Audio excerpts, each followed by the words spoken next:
Hello dear students, तो आज के क्लास में हमको वेक्टर एडिशन पढ़ना है। दो वेक्टर को कैसे ऐड किया जाएगा वो क्लास में देखना है। टॉपिक बच्चों सब बच्चों को वैसे कंफ्यूजन रहता है, पर ये कोशिश पूरी रही है कि छोटा सा वीडियो बनाए, सारे वेक्टर एडिशन लेके कंफ्यूजन क्लियर हो जाएगी।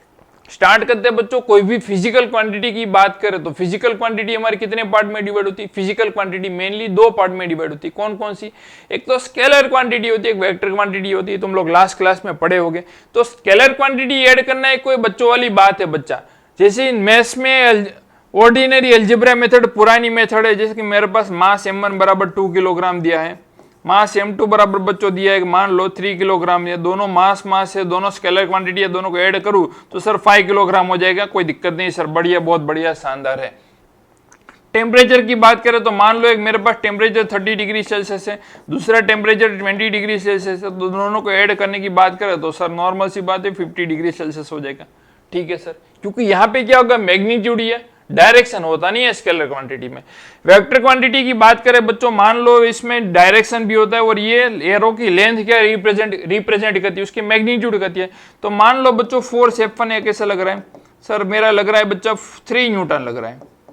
और एक मेरे पास फोर्स ऐसा है F2 बराबर बच्चों लग रहा है कि सर मेरे पास लग रहा है कि भाई 4 न्यूटन लग रहा है। तो दोनों को ऐड करना कि मैं बोलूँ सर F1 प्लस F2, इसका आंसर में 4 + 3 अगर मैंने 7 न्यूटन लिख दिया है तो मेरा आंसर गलत हो जाएगा बच्चों, ये गलत हो जाएगा।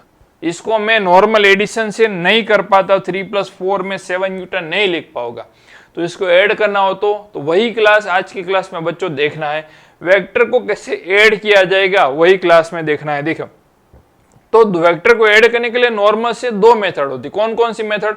तो एक तो बच्चों होगा ट्रायंगल लॉ आएगा और एक पैरेललोग्राम लॉ आएगा। तो ट्रायंगल लॉ में भी दो मेथड आएगी, एक तो ग्राफिकल मेथड आएगी, एक एनालिटिकल मेथड आएगी, बराबर। एक ग्राफिकल, तो सिमिलरली पैरेललोग्राम में भी दो मेथड आएगी, ग्राफिकल एक एनालिटिकल मेथड। अब देखो, आपको सर लगेगा कि बच्चों के सर ये अलग अलग मेथड है, बच्चों नाम अलग अलग है पर दोनों एक जैसे काम करती है। अगर एक मेथड समझ लो कि दूसरा एक जैसा ही है, अलग अलग दिया है क्योंकि आपकी एनसीईआरटी में टेक्स्ट बुक में दोनों अलग अलग दिया है, बट एक जैसा ही है दोनों। एक मेथड समझ लो आपको लगेगा था दूसरी उसके पहले जैसी ही है। स्टार्ट करते हैं ट्रायंगल लॉ। देखो, ट्रायंगल लॉ की ग्राफिकल मेथड से देखेंगे, दो वेक्टर को ट्रायंगल लॉ के ग्राफिकल मेथड से ऐड करेंगे। तो वेक्टर एक ए मेरे पास ऐसे दिया है, देख सकते हो, वेक्टर बी भी ऐसे दिया है, तो दोनों को ऐड करना है ग्राफिकल मेथड की वजह से। देखिए तो क्या करेंगे, वेक्टर एक ऐसे में बना देता, फिर से यहाँ पे वेक्टर एक ऐसे मैंने बनाया, बराबर, वेक्टर एक ऐसे बनाया, वेक्टर बी मैंने इसे आप बना रहे, दोनों के बीच में एंगल मिल रहा है, मान लो थीटा एंगल मिल रहा है। ठीक है सर, तो वेक्टर को पैरेलल शिफ्ट कर सकते हैं क्योंकि रोटेट नहीं कर सकते। पैरेलल शिफ्ट करोगे तो कोई दिक्कत नहीं है, वो ओरिजिनल वेक्टर ही होगा। रोटेट करोगे तो ओरिजिनल नहीं होगा, वेक्टर अपने आप चेंज हो जाएगा, दूसरा वेक्टर बन जाएगा। ठीक है, तो अब देखो, वेक्टर को पैरेलल शिफ्ट कर सकते, वेक्टर बी यहां से यहां शिफ्ट कर दिया। ठीक है, तो ट्रायंगल लॉ में क्या करना है, इसमें क्या करना है, जो पहले वेक्टर की हेड है वहां पे दूसरे वेक्टर की क्या कर देना है, टेल को कनेक्ट कर देना है। फिर से बताता हूं, पहला वेक्टर मान लो हमारा ए वेक्टर है, उसके हेड पे दूसरे बी वेक्टर की क्या कर देना है, उसकी टेल को कनेक्ट कर देना है। तो फिर इसके जो टेल से इसके हेड तक एक वेक्टर को आप ड्रॉ करिए। जो वेक्टर को ड्रॉ करोगे, जो ये वेक्टर मिलेगा वो क्या होगा, रिजल्टेंट वेक्टर होगा। किसका? ए और बी का रिजल्टेंट वेक्टर होगा। आर बराबर मैं ऐसा लिख सकता हूं यहाँ पे। और ये वेक्टर की आप लेंथ मेजर कर दो, ये लेंथ मेजर करोगे, वो लेंथ क्या रिप्रेजेंट करेगी, वेक्टर ए और वेक्टर बी का रिजल्टेंट वेक्टर मिलेगा वो होगा, और उसका मैग्नीट्यूड होगा। जो आप लेंथ मेजर करोगे वो क्या इंडिकेट करेगा, उसकी मैग्नीट्यूड होगा, उसकी डायरेक्शन, ये एंगल मिलेगा वो क्या एंगल होगा, वो रिजल्टेंट वेक्टर एंगल उसकी डायरेक्शन बताएगा। ये वाला इंडिकेट हो गया होगा आपका, इसका डायरेक्शन होगी, ये एंगल जो आपको एंगल मिलेगा वो एंगल मेजरमेंट कर दो। ठीक है, तो आर बराबर ए प्लस बी। अब इसका रिवर्स प्रोसेस पॉसिबल है कि नहीं है, बी प्लस ए पॉसिबल है? तो यस पॉसिबल है। देखो, वेक्टर बी को एज इट इज रखेंगे, वेक्टर ए को मैंने यहां शिफ्ट कर दिया। ठीक है, वेक्टर को पैरेलल शिफ्ट कर सकते हैं। तो फिर वेक्टर बी के टेल से इसके हेड तक अपने आप एक वेक्टर जो बन रहा है, वेक्टर क्या इंडिकेट करेगा, वेक्टर इंडिकेट करेगा। तो आर बराबर क्या होगा, बी प्लस ए होगा। बी प्लस ए बनेगा। तो ये वेक्टर आर और ये वाला वेक्टर आर दोनों, ये आर और ये आर दोनों की लेंथ इक्वल ही आएगी, दोनों की लेंथ क्या होगी, इक्वल ही होगी। और ये एंगल मिलेगा, ये अल्फा एंगल, इसके एंगल ए के साथ बना रहा है, तो ये वाला एंगल भी अल्फा ए के साथ बना रहा है, ठीक है। वो ये दो एंगल्स क्या होगा, वो भी इक्वल होंगे, ठीक है, क्योंकि वेक्टर्स एडिशन कम्यूटेटिव प्रॉपर्टी मतलब अगर आप x प्लस वाई करोगे उसको भी क्या होगा, y प्लस एक्स लिख सकते हैं, कोई दिक्कत नहीं। तो सिमिलरली यहाँ वेक्टर एडिशन में क्या करना है, कम्यूटेटिव प्रॉपर्टी है, इंटरचेंज करोगे तो कोई दिक्कत नहीं, ओरिजिनल आंसर सेम रहेगा हमारा, बराबर। ये कौन सी मेथड होगी, ग्राफिकल मेथड से होगी, बराबर।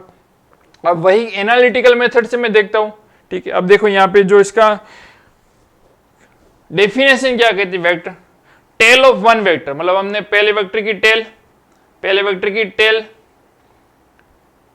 And head of the other, मतलब ये पहले वेक्टर की क्या होगी, टेल। मान लो ये वेक्टर पहला वेक्टर है, उसकी टेल, और ये हेड ऑफ अदर वेक्टर दूसरे वेक्टर की, इसकी टेल और दूसरी हेड को कनेक्ट कर दोगे, ठीक है। Resultant R is a drawn from the end of first to the head of other, बराबर। एंड एक की टेल से दूसरे की हेड तक फिर जो आंसर आएगा वो क्या आएगा, रिजल्टेंट वेक्टर बनाएगा। क्लियर हो रहा है तुम लोग, और फील करवाओ, ठीक है। इधर ध्यान दीजिए, और क्लियर नहीं हो रहा है तो देखो फिर से बता दो, एक वेक्टर मेरे पास पी वेक्टर इधर है और क्यू मेरे इधर दिया है, ठीक है, क्यू इधर दिया है, दोनों को ऐड करना है तो क्या करेंगे, पहला दूसरा किसी को भी ले सकते हो, तो इसकी हेड से दूसरे की टेल को कनेक्ट कर दोगे, कनेक्ट करोगे तो कैसा मिलेगा, पी इधर आ गया, क्यू इधर आ गया, कनेक्ट कर दिया। फिर इसकी टेल से यहाँ के हेड तक कनेक्ट कर दो, ये क्या आएगा, आर वेक्टर। वो क्या होगा, आर बराबर क्या लिख सकते हैं, पी प्लस क्यू लिख सकते हो। इसका रिवर्स प्रोसेस पॉसिबल है, यस पॉसिबल है। देखो अगर क्यू को यहीं रख दें, क्यू को वहीं रखा, पी को शिफ्ट कर दिया, पी को यहां शिफ्ट कर दिया, फिर से ये आर बनेगा, तो आर बराबर क्या आएगा, क्यू प्लस पी आएगा। ये भी पॉसिबल, ये भी सही है, कोई दिक्कत नहीं, चलेगा, बराबर। क्लियर हो बात, ठीक है। तो ये हो गया ग्राफिकल मेथड होगी। अभी इसको एनालिटिकल मेथड से पॉसिबल है। एनालिटिकल मेथड की बात करूं तो देखो फिर से दो वेक्टर बना देता हूं, ए और बी, इसको ऐड करना है अभी एनालिटिकल मेथड में, उसके मतलब उसका फॉर्मूला हम डिराइव करेंगे, ठीक है। तो देखो ये वेक्टर एक इधर है मेरे पास, वेक्टर बी पैरेलल शिफ्ट कर सकते हैं, कोई दिक्कत नहीं, एंगल मिल रहा है मेरे को, थीटा एंगल मिल रहा है, बराबर सर, थीटा एंगल मिल रहा है। वेक्टर को पैरेलल शिफ्ट कर सकते हैं, तो पैरेलल मैंने यहाँ शिफ्ट कर दिया, ए वेक्टर इधर आ गया और वेक्टर बी इधर आ गया, बराबर, ठीक है। तो इसको दो पार्ट में डिवाइड कर देता हूँ, देखो, ठीक है। अब बी के दो पार्ट डिवाइड करने हैं, बी के दो डिवाइड कर देना है। ये वाला बी एक्स, ये क्या है, बी वाई है, ये थीटा, तो ये भी थीटा आएगा, ठीक है, पैरेलल शिफ्ट कर सकते हैं।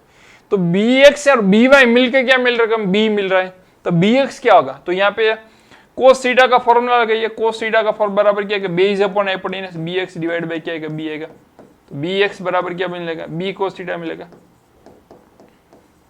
अगर साइन थीटा की बात करें तो साइन थीटा बराबर क्या है, opposite side upon hypotenuse, B Y by B. तो बी वाई बराबर क्या मिलेगा, बी साइन थीटा मिलेगा। तो ये क्या मिला, बी साइन थीटा मिला, ये क्या मिला, बी कोस थीटा मिला। तो इसको तोड़ के दो पार्ट में डिवाइड कर दिया।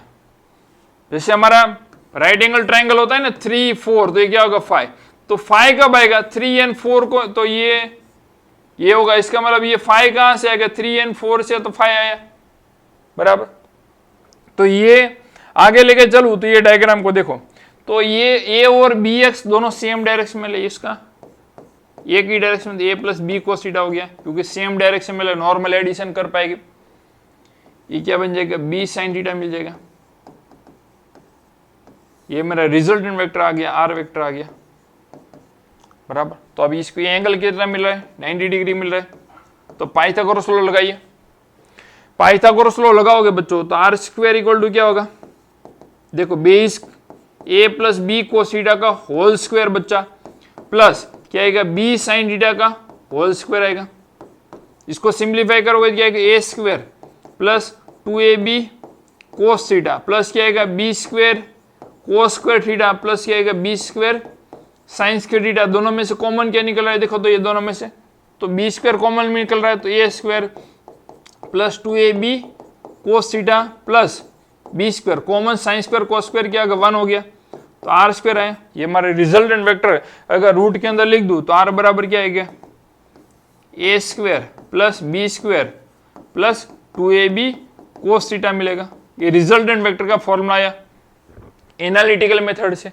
तो रिजल्टेंट वेक्टर ए वेक्टर के साथ कितना एंगल मिला है, तो मान लो अल्फा मिला है, तो टेन अल्फा का फॉर्मूला लिख दो यहाँ पे। टेन अल्फा बराबर ऑपोजिट साइड बराबर क्या है, B sine theta, adjacent side क्या होगा अपॉन ए प्लस क्या है, बी कोस थीटा मिलेगा। तो रिजल्टेंट वेक्टर कितना है, ये एंगल बना रहे हैं, अल्फा एंगल बना रहे हैं, तो अल्फा की वैल्यू अब मिल गई। ठीक है, ठीक है। तो ये हो गया रिजल्टेंट वेक्टर का फॉर्मूला। क्या मिला हमको यहाँ पे, ये वाला फॉर्मूला मिला, A square plus B square plus 2ab cos theta. अभी आर की वैल्यू पॉसिबल मैक्सिमम कब आएगी, थीटा बराबर में अगर मैं 0 ले लूंगा तो आर क्या होगा, मैक्सिमम मिलेगा। आर की वैल्यू क्या होगी, मैक्सिमम आएगी। A square plus B square plus क्या आएगा 2ab आएगी। तो मिनिमम कब आएगी, थीटा बराबर में क्या ले लूं 180 लिख दूं। ठीक है, तो अब आर की क्या होगी, मिनिमम वैल्यू हो जाएगी, आर मिनिमम बन जाएगा A square plus B square minus 2ab हो जाएगा।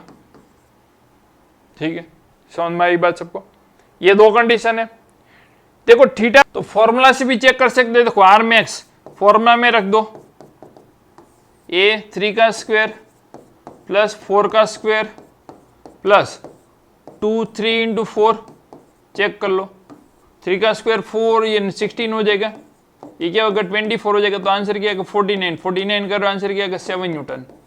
यहाँ 7 न्यूटन, हमारे इधर भी 7 न्यूटन आ रहा है।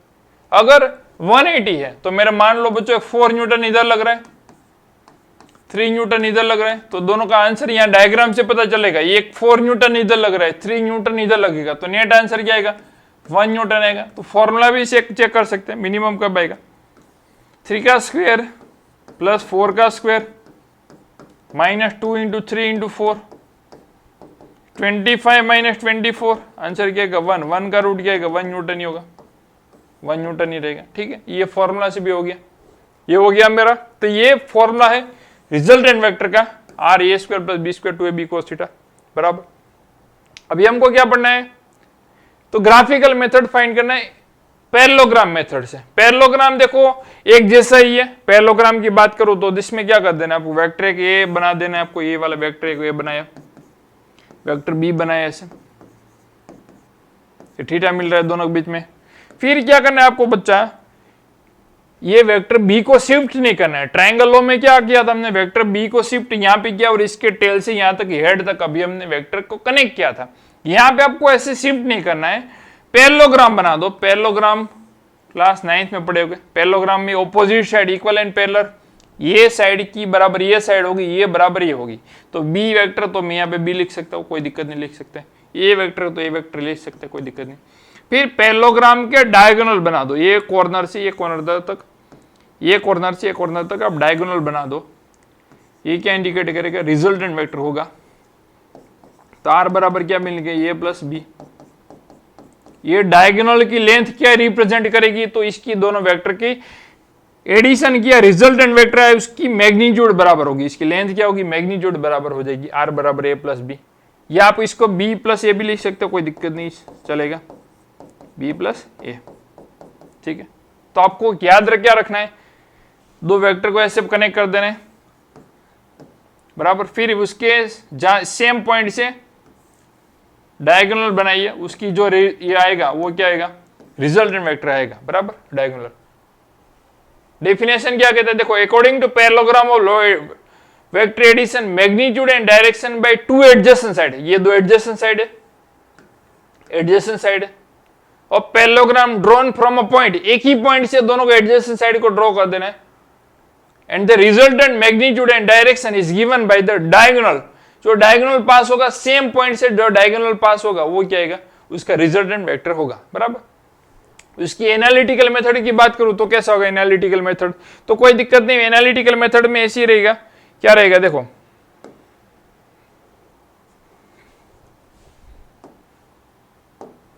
एनालिटिकल मेथड की बात करूं तो वेक्टर एक इधर था मेरा, वेक्टर बी इधर था, बराबर।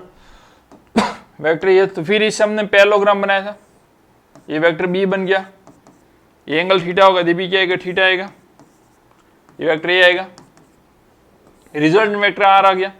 तो जो हमने ट्राइंगल लॉ में जो पढ़ा था वही होगा इसके, ये बी कॉस बी साइन पढ़ा, आपको यहाँ डायरेक्ट फॉर्मूला लिख देता हूं, बस वही है, A square plus B square 2ab cos theta.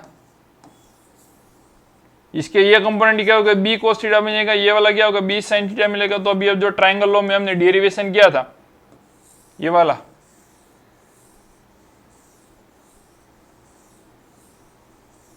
ये वाला बन जाएगा वाला, और टेन अल्फा बराबर क्या आएगा, बी साइन थीटा अपॉन क्या आएगा, ए प्लस बी कॉस थीटा आएगा। ठीक है, इसके बेस से क्वेश्चन करते, देखो एक क्वेश्चन करते बच्चों, क्या है देखे, देखो यहाँ पहला क्वेश्चन क्या करें, two vector having equal magnitude, दो वेक्टर उसके मैग्नीट्यूड इक्वल है, दोनों के वैल्यू कितने 5 यूनिट है, दोनों के बीच में एंगल कितना दिया, 60 डिग्री दिया, find the result in vector angle. अब देखो डायग्राम बना देता हूं, वेक्टर एक इधर लिया, दूसरा वेक्टर इधर लिया, नाम दे देता हूं इसको, ए वेक्टर दिया, ये क्या दे 5 यूनिट, ये भी क्या है 5 यूनिट है, दोनों के बीच में एंगल कितना मिल रहा है, 60 बन रहा है। ठीक है, अब देखो तो वेक्टर को अब इसमें डायरेक्ट फॉर्मूला लगा तो कोई दिक्कत नहीं है, A square plus B square plus 2ab क्या आएगा, कोस थीटा आएगा, फाइव का स्क्वायर प्लस फाइव का square plus 2 five into 5 into cos 60 बराबर। अब देखिए क्या होगा, 25 कोस 60 क्या होगा, 1/2 हो जाएगा, पर 2 इंटू 25 इंटू 1/2 एक स्टेप बढ़ा दिया, 2 तीनों के क्या 75 को अब 5√3 न्यूटन आ गया, कि रिजल्टेंट वेक्टर आया, बराबर। और कितना एंगल बना रहा, तो टेन अल्फा का फॉर्मूला क्या भाई हमने पढ़ा था, बी साइन थीटा अपॉन क्या पढ़ा, ए प्लस बी कोस थीटा बनेगा। तो बी 5 साइन 30 कितना, साइन 60, ये 5 प्लस 5 इंटू कोस 60, साइन 60 क्या आएगा, √3/2 हो जाएगा, 5 प्लस 5/2 हो जाएगा। इसको अभी सिंप्लीफाई कर देना है तुम लोग को, ये कैलकुलेशन यहाँ ले लेता हूँ, 5√3/2 नीचे ये क्या हो जाएगा, 2 ये 10 15/2, 2 कैंसिल हो गया, √3/3 हो जाएगा, 1/√3 आ गया। तो 10 अल्फा बराबर क्या है मेरा, 1/√3। तो 10 में कौन से एंगल पे 1/√3 आएगा, 10 कौन सा एंगल हो जाएगा, 10 साइन 30 1/2, तो ये अल्फा हो जाएगा 30 डिग्री, क्योंकि 10 30 की वैल्यू क्या आएगी, 1/√3 आएगी।